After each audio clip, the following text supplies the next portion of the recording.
Would you say that Pharrell is one of the big reasons of your solo success? I would say yeah. I would say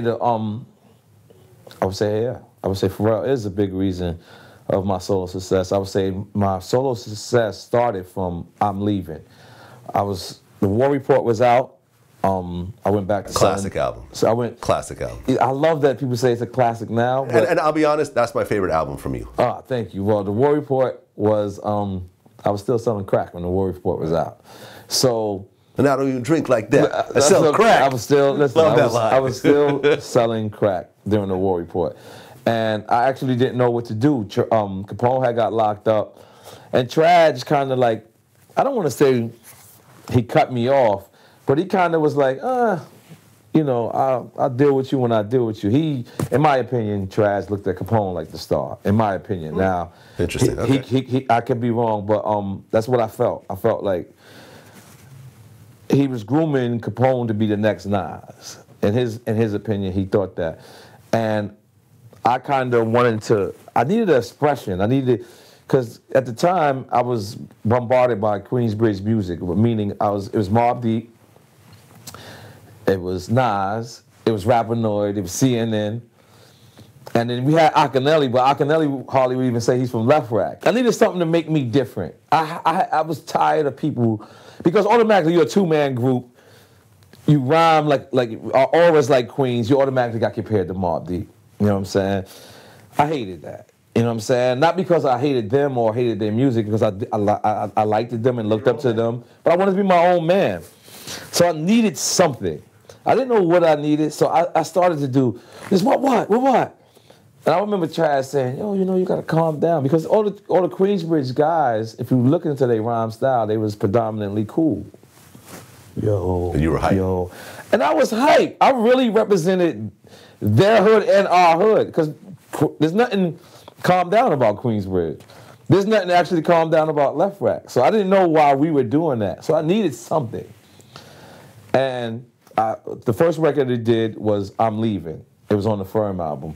A lot of people was like, oh, why is he on the Firm? He's not even a Firm member. So they fought members of the Firm. And after I had did the Firm, that's when AZ had brought in $500,000, and other people wanted to bring in, Foxy wanted to bring in an artist or whatever. But I did that. And that I'm Leaving had came out, and it single-handedly set up for all my features. Now, all my features happened. And I meet this guy. And this guy, he was always tight shirt. This Chanel ad that he has, he's always been that guy. And if you look at a Chanel ad, that's pretty much how they dress the men.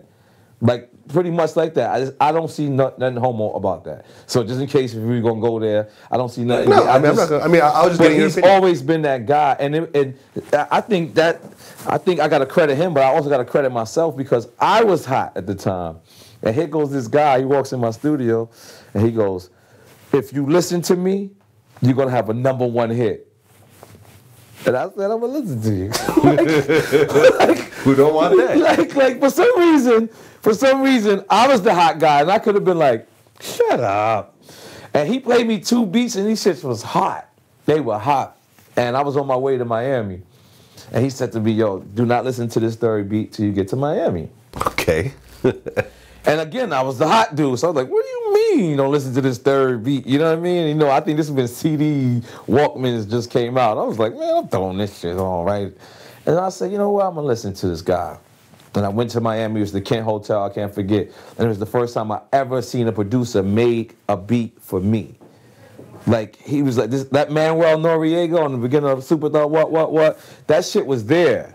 You know what I'm saying? Like, he made it for me, so if I didn't buy the beat, he couldn't sell it. It was the first time he blew me away. So I believe I worked with producers like Easy LP, which I owe. Easy LP is a real producer. I owe him a lot. You know, he did Sometimes. He did I Love My Life. You know what I'm saying? Bloody Money Part 3. But he let me produce. Like, he would provide the beat and tell me, yo, make the chorus here. He would let me produce.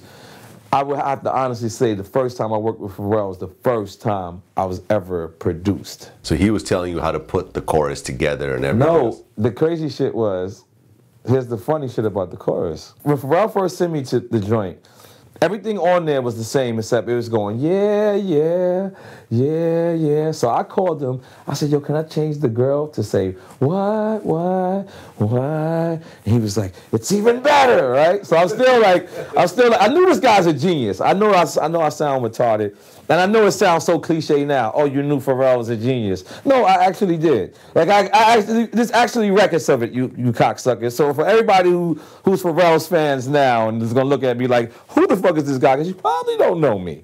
You know what I'm saying? Some of you guys don't know me, but all right. So I always knew he's a genius. So what happened was I called him. I had the rhymes wrote, right? So back in the days, we used to write your rhymes and call the producer, and you would spit your rhymes to the producer on the phone. So I was so open, I called him, I had my whole rhymes wrote, right? And he noticed that when I would rhyme, like after I finished my rhyme, that's how I counted bars. What? 1. What? Two. What? 3. Because I used to write my rhyme together. So I would have to separate it. So, because remember, I'm old school. I used to have to record on 8 tracks. You know what I'm saying? On 2-inch rail. You know what I'm saying? So there was no punching in. So I had to lay my verse, then do my 8 bars, count it in my head, and then do my next verse. So I laid the whole shit straight.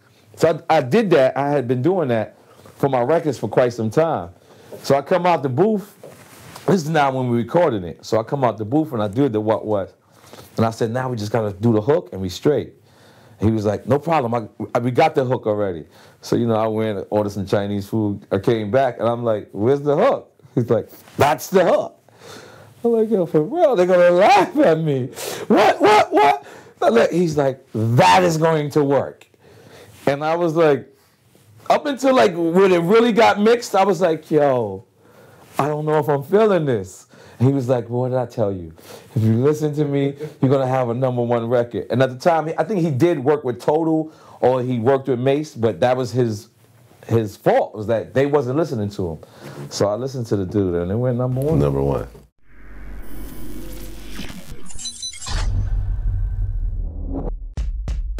The good thing about that group situation is it was a time when people only thought it was 2 Migos. Right. You know what I'm saying? Because Takeoff and Quavo was holding it down. And they was putting away money for Offset.